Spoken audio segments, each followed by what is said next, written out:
Camera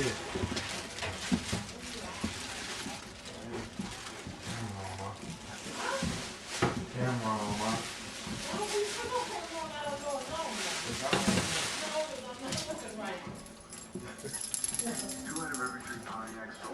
Hello. Hi, how are you? All right. The cameraman of science. This new cameraman right here. Hold on, what's up? Okay, I gotta go. Where you going? Where my niece at? She wants to get a pizza. She'll be right back. Huh?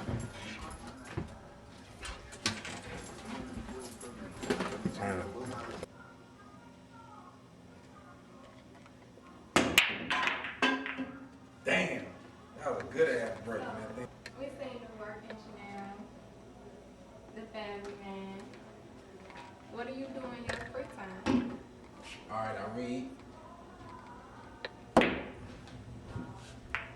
And I make music. Making music is relaxing to me. Where did you get the name Rockstar from? I got the name Rockstar from my crazy ass cousin, Al Nuke. The nigga called me Rockstar because of my lifestyle. You know what I'm saying? He thought I was a junky ass nigga. Like, just leave out real fast, always on the move.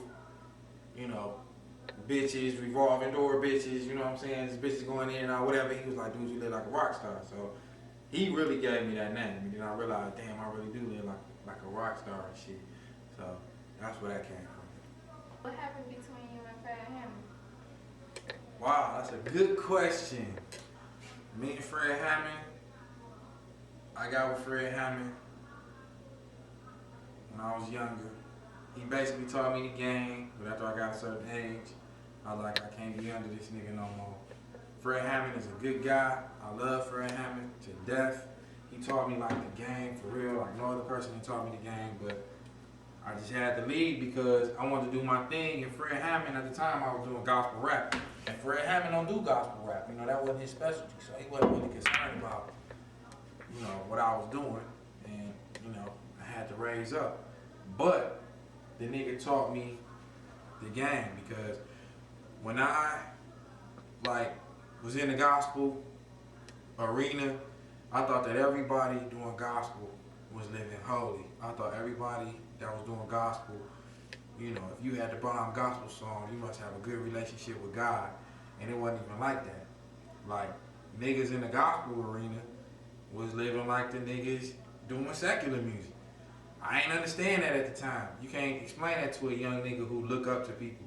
And I'm not saying that Fred was living like that, but, you know, it was just shocking to me, and I just couldn't take it no more. When I was going on tour, I was with Fred Hammond for 2 years, scrubbing toilets, taking out garbages, listening in to phone conversations, trying to learn. And it was like, you know what I'm saying? After a while, I was like, damn, I gotta do this. I was fucking up too, you know what I'm saying? And you know, I just had to leave. You know, I think it was just my time to go, but I think everything happened for a reason. So, you know, that's what happened with that. But what I learned that face to face was remarkable, and can't nobody take that away. And it was Tommy Walker. I gotta give a shout out to Tommy Walker, who really taught me how to produce. If it wasn't for Tommy Walker, I would not be producing the way I am right now. Man, me and Fred Hammond went through a lot. That's like a whole nother documentary we would have to do talking about Fred Hammond. So that's all I'm gonna say about that. Do you believe you have a good relationship with God? I think I got a real good relationship with God. It's not even nothing I got to question. God is the only person that, like, brought me out of all the situations that I've been in my whole life. I thank God for the small things. As a matter of fact, today I was just talking to Mitchell Jones. What up, Mitch, from Commission. And I talk to him every now and then, and me and him got a real good relationship. And I was just telling him, I thank God for, like, the little stuff. Everybody else, they got all these messages, you know, 7 steps on how to get fame and fortune, you know what I'm saying? If you follow these scriptures, I ain't even concerned about that when it comes to God. Am I breathing? Do I got my limbs? Can I see with both of my eyes? Can I hear? You know what I'm saying? I'm more concerned with that. So I thank God for little stuff like that. And I think because I do that, he blesses me more and more every day. When I pray to God about something, and I know I ain't praying to the devil, like some people may think, and it happened, and I know I'm the only person that said that prayer, and only God could have answered that prayer, I know I got a good relationship with God. And then he talked back to me. A relationship is two sides. You know what I'm saying? So some people say they got a good relationship with God, but God ain't talking back to them. If God ain't talking back to you, then you need to question your relationship with God or your fellowship with God. Because you can have a relationship with somebody and still don't have fellowship with them. So God kick it to me all the time and be like, yo, go do this, go do that. You know, sometimes I'll be questioning like, you want me to do that? That don't sound like something you want me to do. But then when I do it, things just work in my favor. I think I got favor like David did in the Bible. You know, because of the doors that's been opened up for me is so ridiculous that, you know, I can't complain about it. I wish God had my back on this pool table right now because that sucked. To be honest with you, a few prophecies was prophesied over my life, but this is how I feel about the whole situation about like prophecy and people saying stuff over my life. Life is what you make it. It's like the Matrix, you know what I'm saying? It was a lady there, her name was the Oracle, and the Oracle, she always told them what they needed to hear to get to the mission, you know what I'm saying? I feel like Jesus did that with his disciples. I try to do that with the employees that I got that be selling my music, you know what I'm saying? Whatever they need to hear to get through the day, to make sure that this day go this way, as long as it ain't the day not intended for nothing evil, you know what I'm saying? Then God gonna tell you what it's gonna take to get through this storm. You know what I'm saying? And that's how I believe prophecy is. Prophecy can't be fulfilled if you don't fulfill it. You know what I'm saying? So, to me, prophecy ain't nothing but confirmation. What a nigga done said is something I already know about anyway, because God done kicked it with me and said, you about to do this. Some niggas be off on their prophecy, you know what I'm saying? And then you be like, nigga, you don't know what you're talking about. You need to check your relationship with God. So, that's how I feel about that. Explain your tattoo. Do you have more than the one that's right here on your arm? This tattoo right here, it means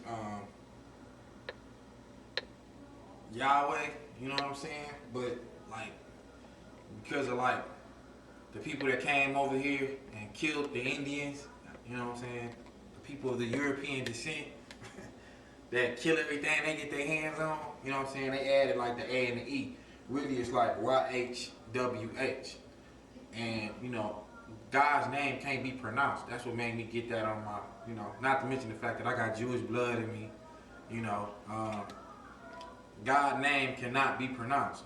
And I believe, and the people back in the day believe, that God's name is so big that, and it's so holy that you're not supposed to say it. Like the Jews, they don't say God's name. God is a title. It's not, you know, his name. But we done made it his name like we done made everything else, you know, so. I got that on my arm because it says in the Bible, the book that we call the Bible, you know, the Holy Bible, I should say, because Bible means book, you know what I'm saying? But the scrolls that we call the Bible, the holy book that the American people, the European people, whoever put the 66 books together and the other books was taken out, you know, I can get deep on that one. You know, before they got a hold to everything, you know what I'm saying, things were just the way it was. So, in the Bible it says, the names of God is going to be written on his people. So I was like, if I'm a person of God, then his name should be written on me. So when people see that and they ask a question, it's a good conversation piece, and I'll let them know that I'm God's chosen because his name written on me. You know what I'm saying?